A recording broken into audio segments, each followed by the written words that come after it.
por el nerviosismo del momento y su falta de práctica en el manejo de las armas que ellos habían conseguido o que a ellos les habían dado, no pudieron controlar los disparos y no solamente hirieron y lesionaron a soldados, sino también a sus propios compañeros. En la medida en que aquellos estudiantes se enfrentaban en una y otra manifestaciones al poder, este preparaba su golpe de muerte. En nuestro país, ningún conflicto social que tienda a modificar los usos del control político ha sido resuelto por considerarlos un desafío al poder del presidente de la República. Gastón García Cantú.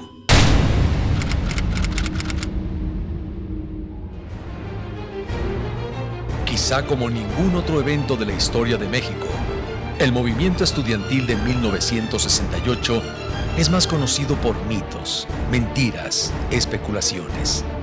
Hemos sido tolerantes hasta excesos criticados, pero todo tiene un límite. Los que hablan del 68 es otro mito tabú, lo consideran un movimiento pacífico, no es cierto.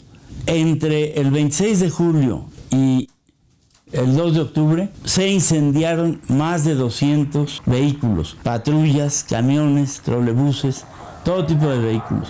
Porque para defendernos de la policía, prendías un camión con molotovs, lo ponías en la calle para que fuera una barricada e impedir el asalto de la policía. Yo creo que eso no es que haya que erradicarlo, al revés, hay que volverlo a decir porque Poniatowska, todos los que han escrito sobre el 68 lo hacen a un lado, lo esconden. Como también el peso, el papel del Politécnico es relegado. ¿Por qué? Porque en el Politécnico fue donde más lucha violenta contra la policía se dio. El problema fue en el Politécnico. Donde hicieron el pliego petitorio fue en el Politécnico, ¿sí? Los que más se arriesgaron, los que más hubo muertos, fue del Politécnico. ¿Por qué los historiadores han paliado la violencia del movimiento? ¿Por qué nadie le ha dado su lugar al Instituto Politécnico Nacional? Después del 68, prohibieron hablar del 68, al menos al MISI. Bueno, porque los politécnicos escribieron poco de la historia y los primeros que escribieron la historia fueron los universitarios. Y lógico, pues, que el que escribe la historia la escribe desde el lado que la vio como la vivió. Si tú revisas el libro de Elena Poniatowska, si tú lo analizas, te vas a encontrar que la mayor parte de los que hablan son universitarios, para empezar. Si seguimos después de los años 70, todo lo que se ha escrito, lo que se ha publicado, los documentales, los programas, se van a dar cuenta, casi todos los entrevistados son universitarios también. Todos los estudiantes que son activistas o que son críticos no se convierten en profesores del Politécnico. En cambio, en la universidad sí. Una gran proporción de quienes fueron activistas o que fueron participantes en movimientos estudiantiles luego son académicos y catedráticos en la universidad, en el Politécnico no. Entonces la transmisión de experiencias y de tradiciones se ha hecho cada vez más difícil en el instituto. En buena parte la responsabilidad de la ausencia del Politécnico en los testimonios, en las versiones, es culpa nuestra de los estudiantes del Politécnico, porque nosotros nos quedamos rezagados, no hicimos lo que nos correspondía. Y te puedo decir que es la primera vez que yo hablo ante un canal de televisión sobre 68. Esta es la primera vez. Es cierto, el 2 de octubre de 1968 es un momento clave en la historia contemporánea de México. Pero todo su significado se resume en el genocidio del 2 de octubre de 1968 en Tlatelolco. Fíjate, yo desde hace muchos años lo digo. Nos acordamos del 68 por el 2 de octubre. 2 de octubre no se olvida. ¿Sí? Perdón, 2 de octubre fue, sí, la parte más horrible, digamos, desde el punto de vista de la masacre, ¿sí? Pero la menos importante. Y nos olvidamos de lo bueno y mejor que tuvo el movimiento.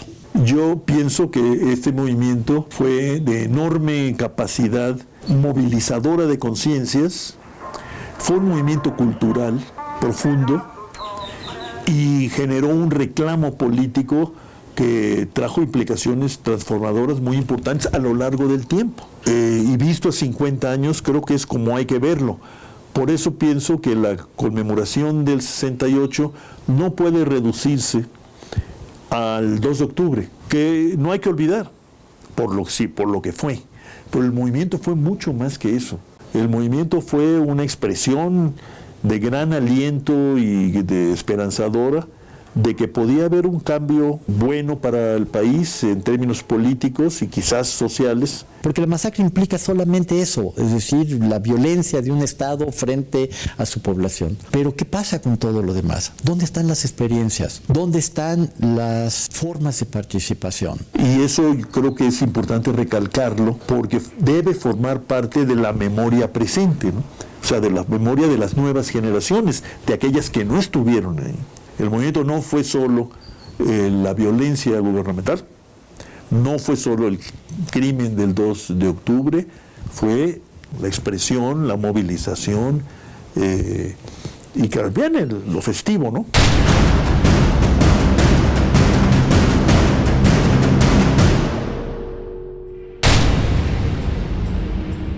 ¿Cómo inicia el movimiento estudiantil de 1968?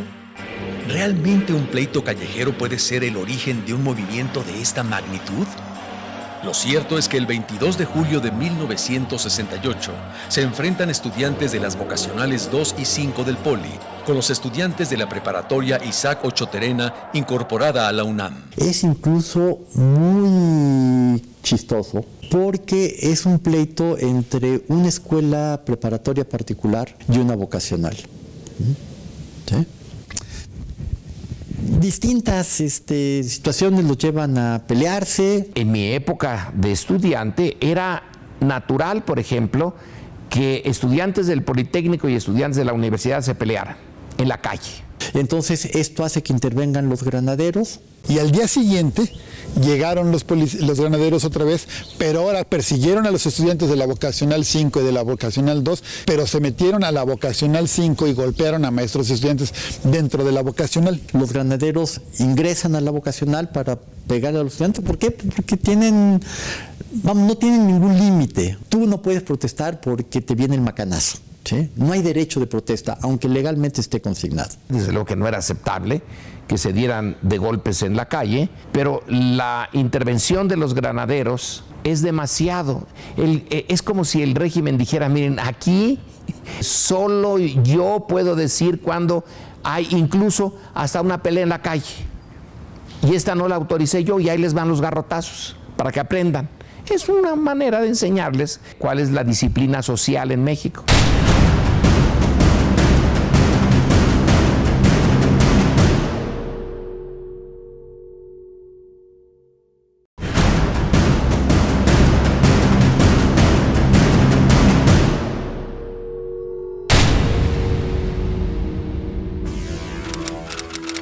Primer apunte.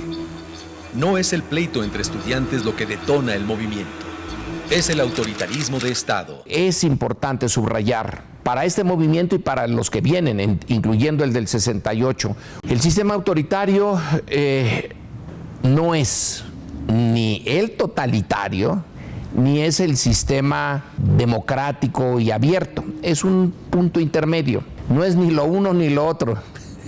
Combina partes y características de los dos. Su característica principal es que el pluralismo político es limitado. Solamente se permite el juego político a aquellas personas, grupos, medios que tienen la anuencia del presidente. Aquí no se movía la hoja de un árbol, sino era por la decisión del presidente. Aquí no había elecciones, no había sindicatos reales, todos eran parte de la estructura del PRI, la CTM, etcétera, como sigue siendo hasta ahora. Es en este punto en el que el Instituto Politécnico Nacional va a dar inicio al movimiento estudiantil de 1968.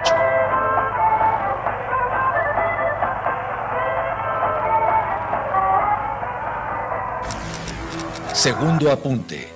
Es el Politécnico el que inicia el movimiento estudiantil de 1968. En el Politécnico persistía una organización que en algún tiempo fue estudiantil y democrática, la Federación Nacional de Estudiantes Técnicos, la FENET, pero para ese entonces ya estaba totalmente controlada por el PRI y ante los ojos de muchos jóvenes es una organización porril. Para esta fecha, la FENET charrificada había perdido mucha fuerza porque los comités ejecutivos de la Boca 5, de Biológicas, de Físico-Matemáticas, de ESIA, de CIME, de la Boca 7, habían abandonado el último congreso, entonces eran como una fuerza paralela a la FENET que existía todavía en el 68. Sin embargo, después de esta agresión, se hace una reunión de los comités ejecutivos de todas las escuelas y le exigen al comité ejecutivo de la FENET, al Comité General, que convoque una manifestación para protestar en contra de la agresión policíaca. Se decide convocarla para el 26 de julio. Yo no sé si el presidente de la FENET, que era Rosario Cebreros, aceptó esa fecha por ignorante, porque el 26 de julio, cada año, la Central Nacional de Estudiantes Democráticos hacía una manifestación en conmemoración de la Revolución Cubana. Alrededor de 5,000 politécnicos se lanzan marchando al Zócalo de la Ciudad de México. En el camino pasan por la Alameda y ahí estaba realizándose el mitin de la Central Nacional de Estudiantes Democráticos, la CENED, conmemorando la Revolución Cubana. Entonces llegan los politécnicos, es un contingente muy grande y los invitan, vámonos al Zócalo. Era previsible que se podían encontrar las manifestaciones. Nosotros estábamos en el hemiciclo a Juárez celebrando el triunfo de la Revolución Cubana. Vemos pasar a los politécnicos rumbo al Zócalo.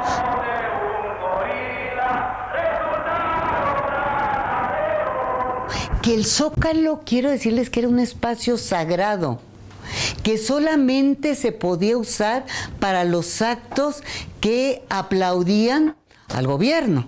O sea, el Zócalo para una manifestación que gobierno, pues era imposible pensar en ello.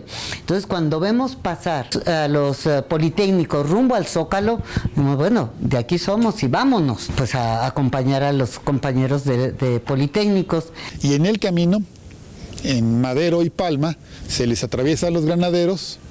Entonces ellos piensan en retroceder, pero una o dos calles atrás les cierran el paso a los granaderos y empiezan las agresiones. Vemos que vienen un pelotón de granaderos con sus y todos a correr hacia atrás y salir de la calle de Madero porque nos iban a alcanzar los granaderos, ¿no? No venían a jugar, venían a golpear. Por lógica elemental, los estudiantes de la CENET que iban con los politécnicos, muchos de ellos eran de la universidad.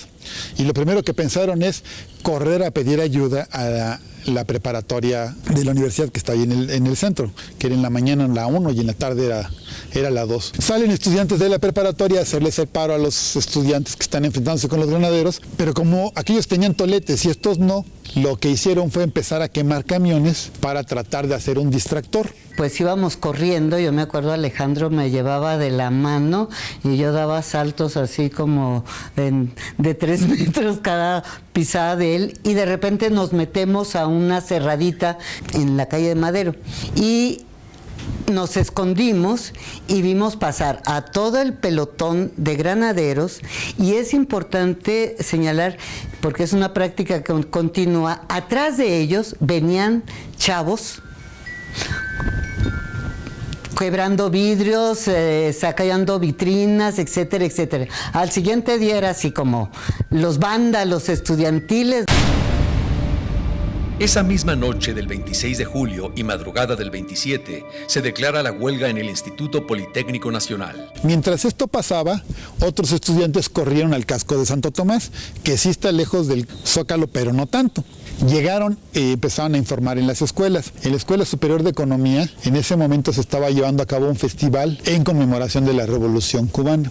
Entonces el auditorio estaba lleno y aquello que era un festival se convirtió en una asamblea cuando llegaron a informar que la policía estaba golpeando a politécnicos universitarios en el centro de la ciudad. Algunas versiones dicen que en ese mismo momento se redactó el pliego petitorio de los 6 puntos, que luego se modificó ligeramente porque al día siguiente, el sábado, que todavía había algunos enfrentamientos en el centro, se realizó una asamblea de los comités ejecutivos de las escuelas del Politécnico y allá acordaron hacer una huelga por tiempo indefinido. Pasa el día 26, 27, el 28 y pues ya había efervescencia en todas las facultades de la escuela de la universidad, porque ¿qué está pasando en la Prepa 1? Sabíamos que había una resistencia ahí y que los granaderos estaban tratando de sacar a todos los estudiantes que estaban adentro de la preparatoria 1.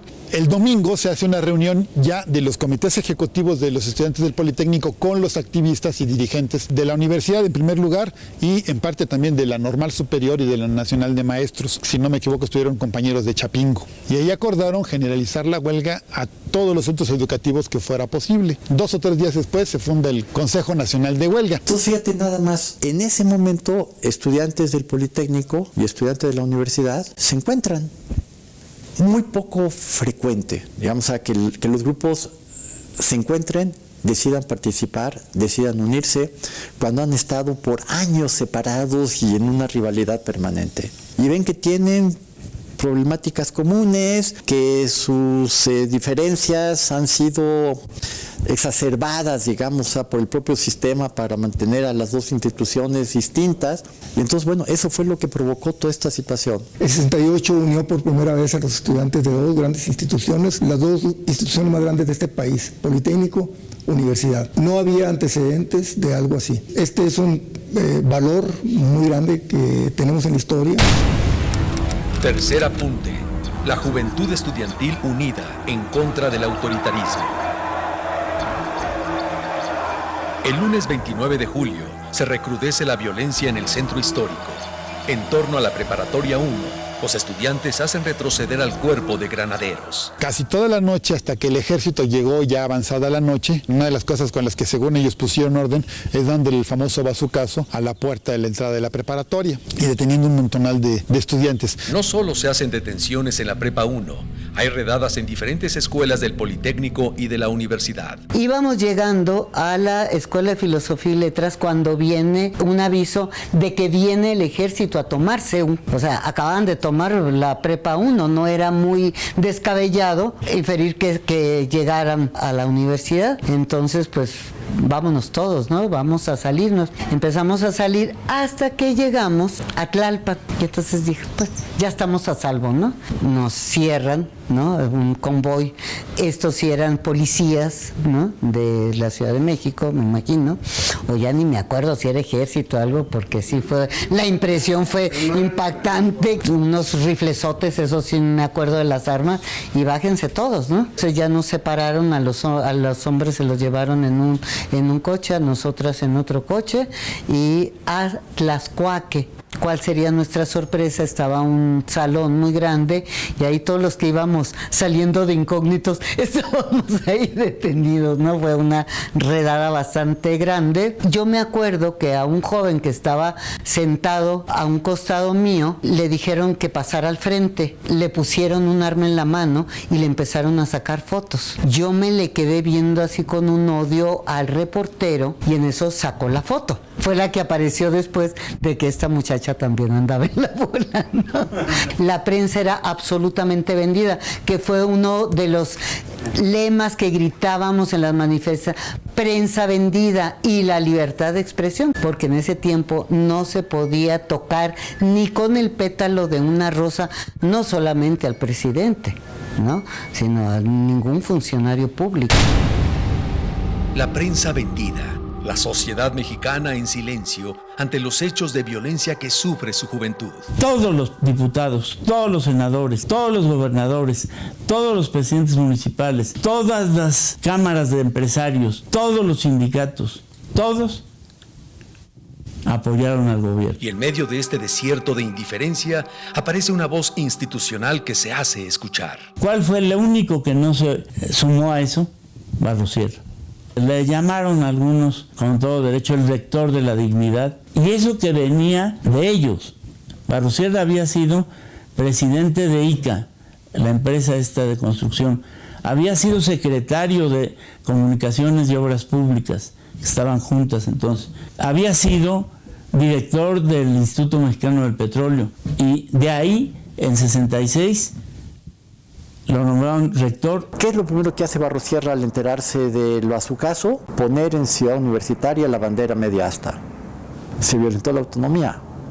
Y eso no se puede permitir, porque si lo permitimos ahorita, mañana llegan y nos patean todo el tiempo acá. Se empieza a organizar la gran manifestación que encabeza Barros Sierra para protestar justamente por la acción gubernamental frente a la universidad. Y en ese momento, ¿sí?, abre la puerta de lo que es el movimiento estudiantil, la verdad. O sea, esa manifestación es el detonador, pero amparada, digamos, una cuestión de legitimidad y de legalidad, porque no es el estudiante, no es el agitador, es el señor rector.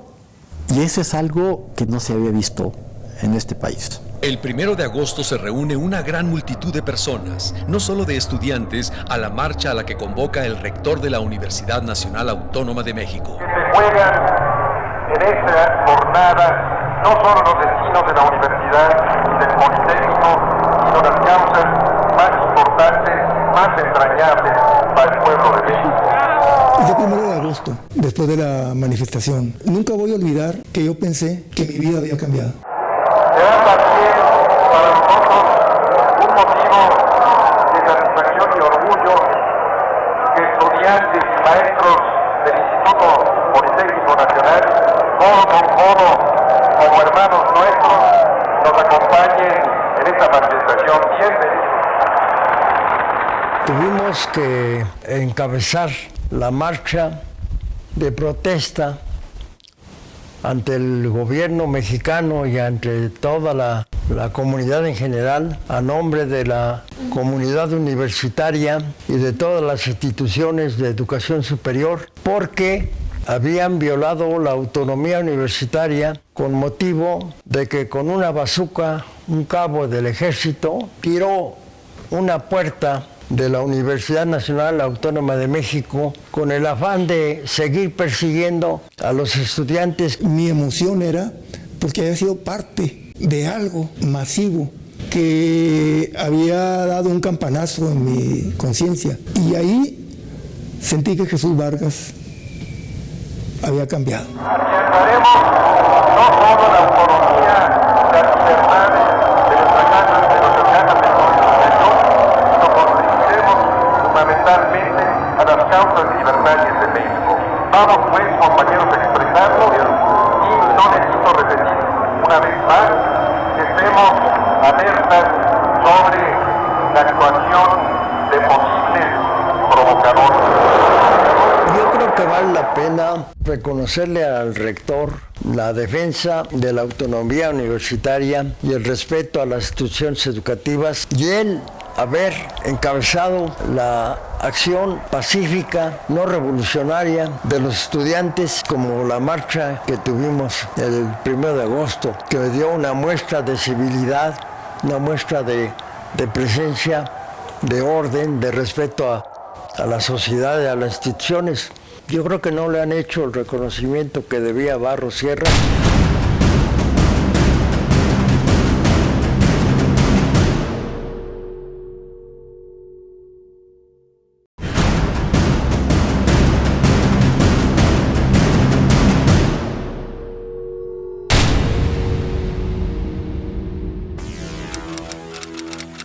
Cuarto apunte. La autoridad moral del rector de la Universidad Nacional Autónoma de México fortalece la autoridad moral del movimiento estudiantil. Todos los rectores después de él, menos González Casanova, fueron instrumentos vulgares del Estado. Soberón metió a la policía a la universidad, nos rompió la huelga. El rector Juan Ramón entró con la policía a la universidad. Antes de tomar posesión, entró la policía para desalojar a los muchachos, golpeó a media humanidad, en fin.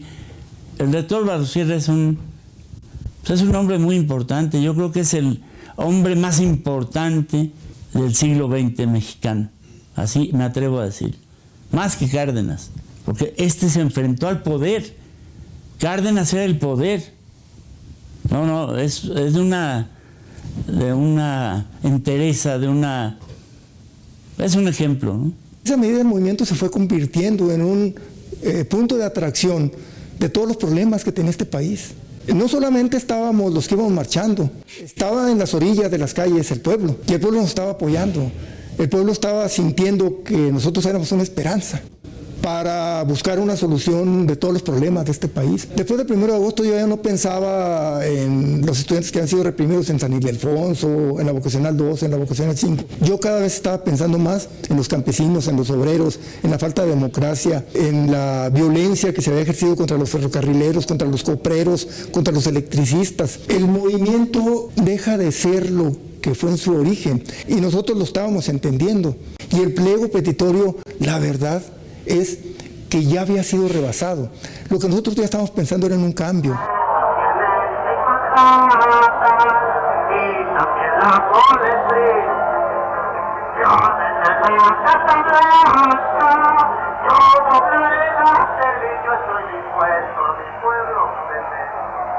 más que me dejen dólares, por eso lanzo un nuevo manifiesto, orillas del mundo, unir sin vencer. Quinto apunte. La mentalidad de los jóvenes del 68 es muy diferente a la de otras generaciones. El Politécnico, por ejemplo, se puso en huelga desde el 30 de julio. Ya para el 30 de julio, en la tarde, el Politécnico estaba haciendo sus primeras reuniones con representantes de comités en huelga en Zacatenco. El 31 de julio, cuando el rector Barrosierra convoca al mitin por la violación de la autonomía universitaria en CEU, en ese momento el Politécnico ya está en huelga. ¿Cómo decir que había más determinación en el Politécnico? Nosotros no necesitamos que el rector, en este caso el director del Politécnico, anunciara que iba a encabezar una manifestación para lanzarnos a huelga. Nosotros nos lanzamos a huelga espontáneamente porque consideramos que había sido injusto, algo que no podíamos admitir. Es justamente en el Politécnico, el viernes 2 de agosto de 1968, que se conforma el Consejo General de Huelga. ¿Cómo explicar la mentalidad de los jóvenes de 1968? En primer lugar, no es un fenómeno exclusivamente mexicano. Hubo movimientos estudiantiles en todo el mundo, desde Europa, en los países capitalistas avanzados, Alemania, Italia, Francia, en el Mediterráneo, en España, Portugal, en los países llamados socialistas, en Polonia, en Checoslovaquia, en Hungría, en el resto del continente, Brasil, Argentina, Chile, Uruguay, Centroamérica, en los Estados Unidos, en Japón, en la India, en todos lados hubo movimientos estudiantiles. Y dentro de esa ola planetaria fue el movimiento estudiantil mexicano. Sexto apunte. El movimiento juvenil de 1968 es mundial. Yo no entiendo cómo funcionan los ciclos históricos, pero hay algo que pasa. Porque una cosa es lo que pasa en Francia, otra cosa es lo que pasa en Checoslovaquia, otra cosa es lo que pasa, por ejemplo, en países como Australia. Empieza a haber, hay un 68 en Estados Unidos, pasan cosas. Y no es que estén conectados. Lo que pasa en México no tiene nada que ver con lo que pasa en las universidades de Estados Unidos. Pero en el caso de México, en 1968, la economía pasa por un buen momento. Ahora, cuando hacemos la entrevista, lo vemos con nostalgia. El crecimiento del Producto Interno Bruto al 6% en promedio anual, eso ya lo quisiéramos para un día de fiesta ahora. Por un lado, efectivamente, un desarrollo económico sostenido, con tasas de crecimiento de entre 6 y el 8% anuales, inusitada hoy en día. No pleno empleo, pero sí un empleo creciente en donde la gente que migraba del campo a las ciudades podía encontrar trabajo con relativa facilidad. Pero la economía iba bien. El milagro mexicano del que se habló entonces era el milagro económico. Había varios milagros: el alemán, el israelí, el mexicano. Comparado con el resto de América Latina, parecía muy bien esto. Una clase media que crecía y que ampliaba sus niveles de consumo, movilidad en el terreno estudiantil, quienes terminaban sus carreras universitarias tenían casi asegurado un empleo como profesionistas. En México no fue la economía, fue quizá un fenómeno cultural que el cine y la música pueden explicar mejor. A partir de los 60, los jóvenes no solo producen cambios en la sociedad, sino se vuelven objeto de consumo. Es decir, de pronto los jóvenes importan. Antes era la antesala a ser persona, la juventud. Y claro, en los estudiantes todo eso, pero ese también es un enamoramiento, una sobrevaloración, idealización de la juventud. Todo eso es producto de esos años. O sea, de pronto ser joven es la onda. Y pronto los jóvenes parece que están heredando el mundo.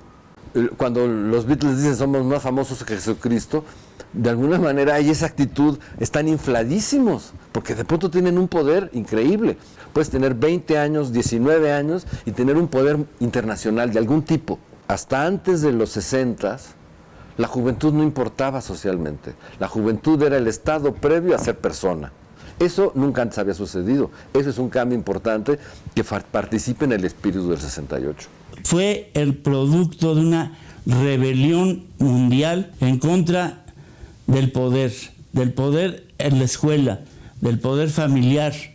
Era un movimiento parricida, estábamos contra los viejos. Había un lema que decía: desconfía de todo aquel que tenga más de 30 años.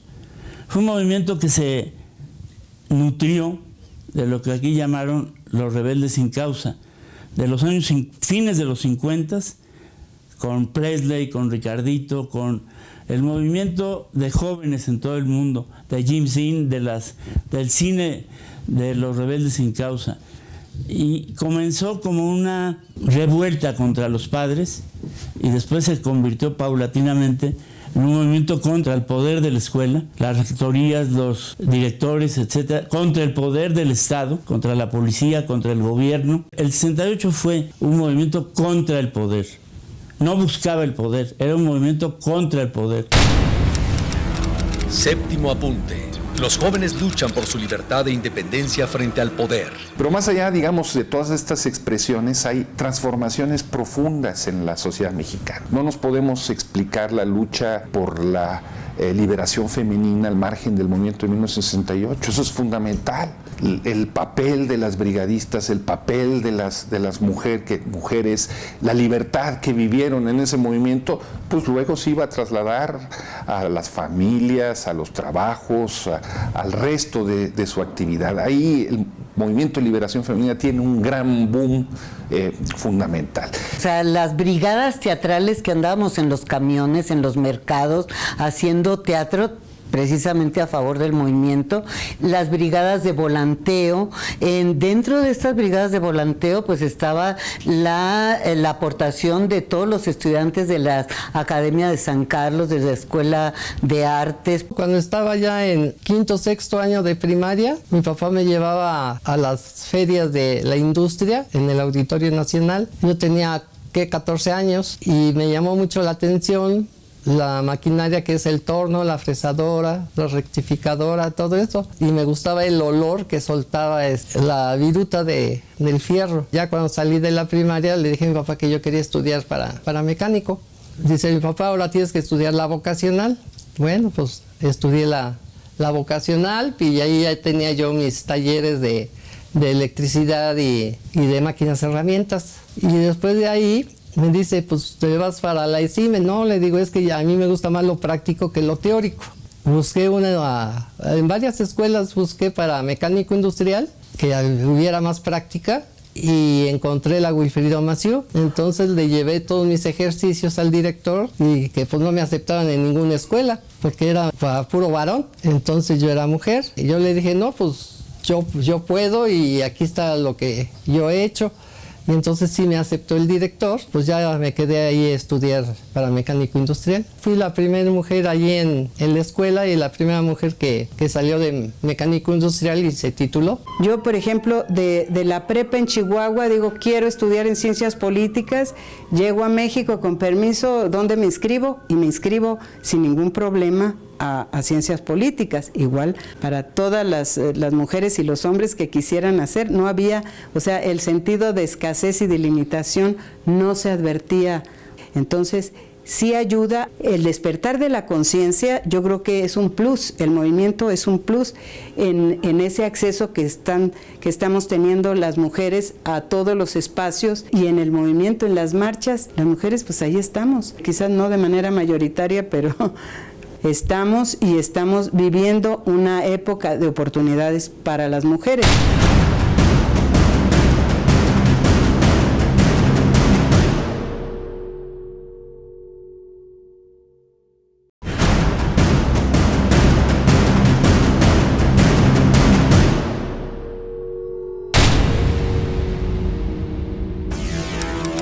Octavo apunte. El movimiento también se fundamenta en el proceso histórico de liberación de la mujer. Todo eso fue producto de un movimiento que no fue ni consumista, ni frívolo, ni nada de eso, que fue un movimiento estudiantil. Eran chavos que querían, por un lado, ser más libres y por otro lado, estaban pensando en el bien de México, estaban pensando en el bien de la sociedad. Yo creo que es una generación muy admirable en ese sentido. De esas generaciones que no ha habido muchas en México.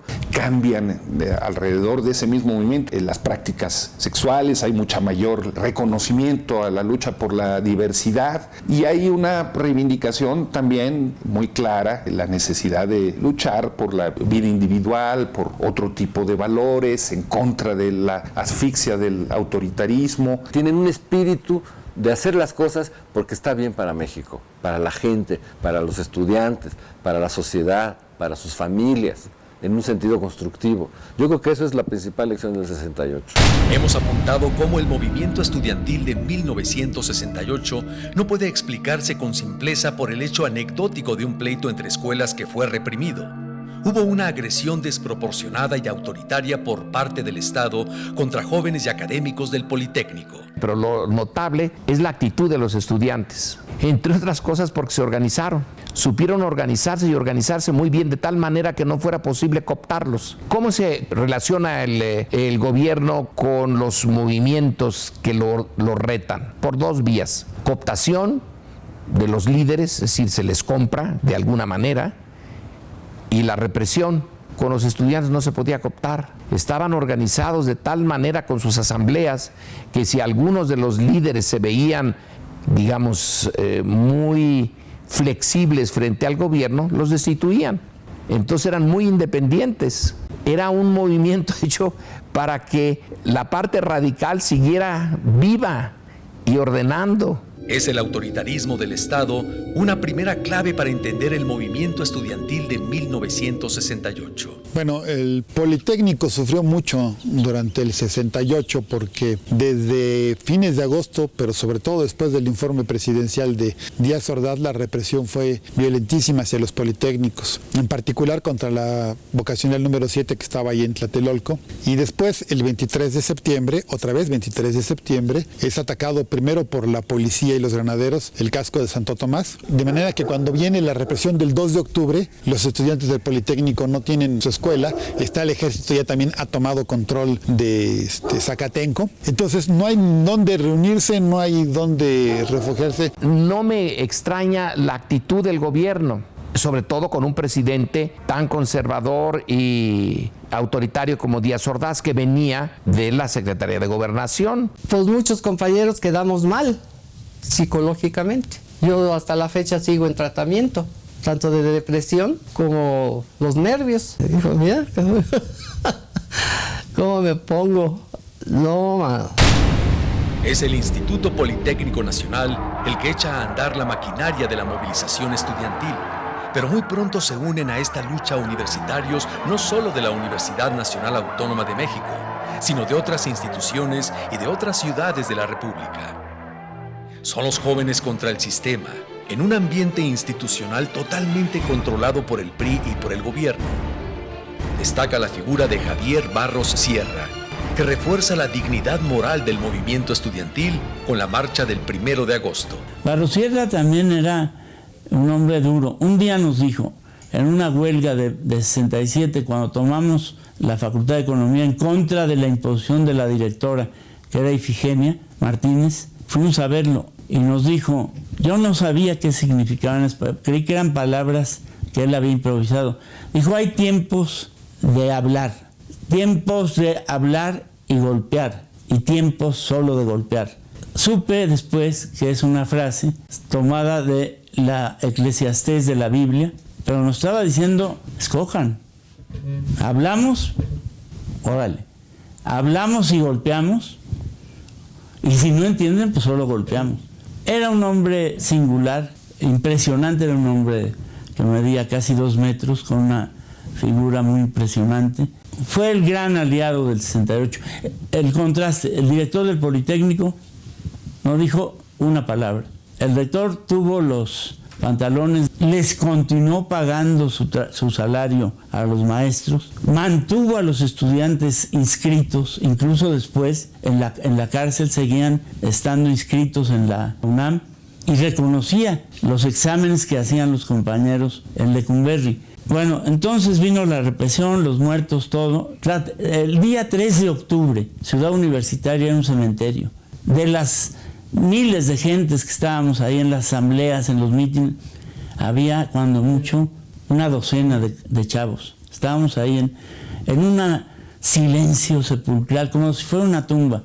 Y bueno, estos persiguiéndonos por todos lados. Esto también se sabe muy poco. Al principal líder del 68, que era Marcelino Perelló, la policía lo buscaba por todos lados.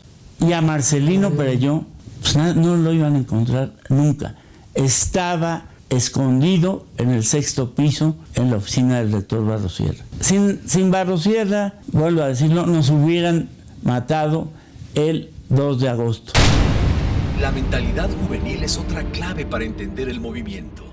Es una transformación en un contexto mundial de crisis de valores.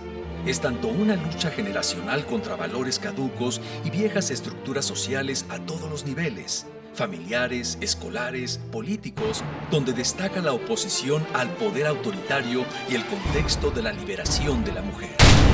O sea, tenemos una imagen de Díaz Ordaz muy focalizada en el 68. Y creo que ahí hay cosas que no cuajan mucho, ¿no? Es decir, o sea, ¿por qué? Porque aparece como justamente el conservador, reaccionario, poblano, ultraderecha, y nos olvidamos de otras cosas que son interesantes.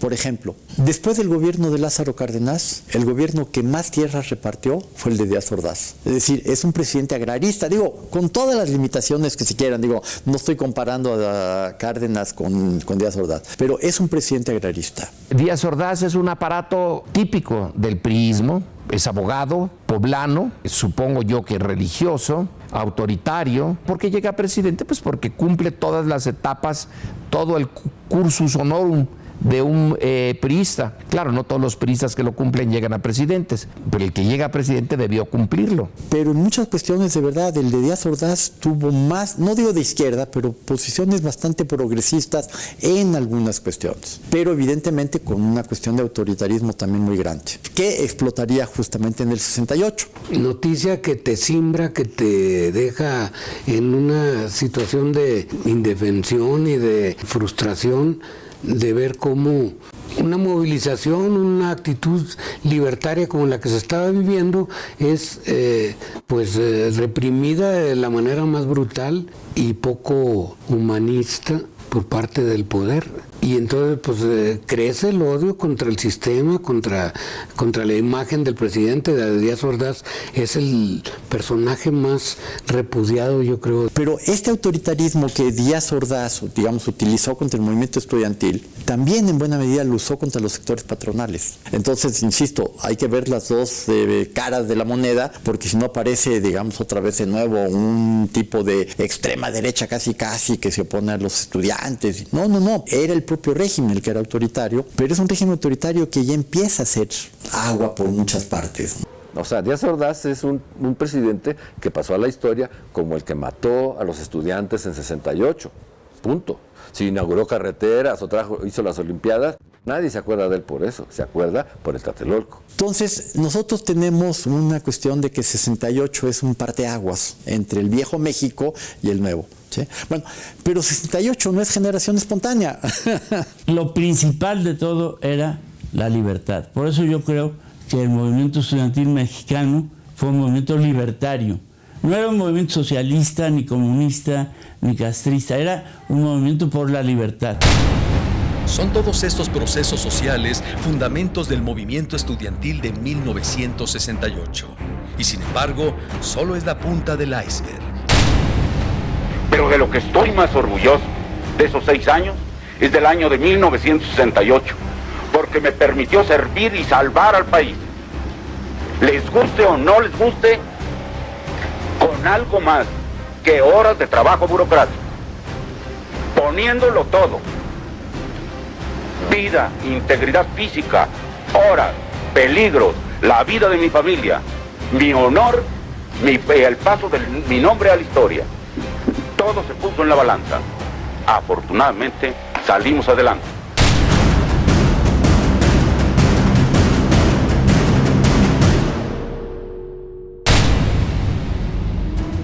En el siguiente programa nos hundiremos en los orígenes, en las raíces profundas de un movimiento que cimbró a México. A pesar de su falta de autonomía, seremos testigos de la gran tradición de lucha estudiantil del Instituto Politécnico Nacional. A la par que examinaremos los movimientos universitarios y otros movimientos sociales fundamentales para nuestro país, la relevancia o no de la izquierda comunista en México, tanto como el de la derecha y sus grupos de choque. Veremos cómo estas raíces profundas ciernen sus hojas hacia el movimiento estudiantil de 1968. Trataremos, pues, de explorar el témpano de hielo en su inmensidad. Los orígenes.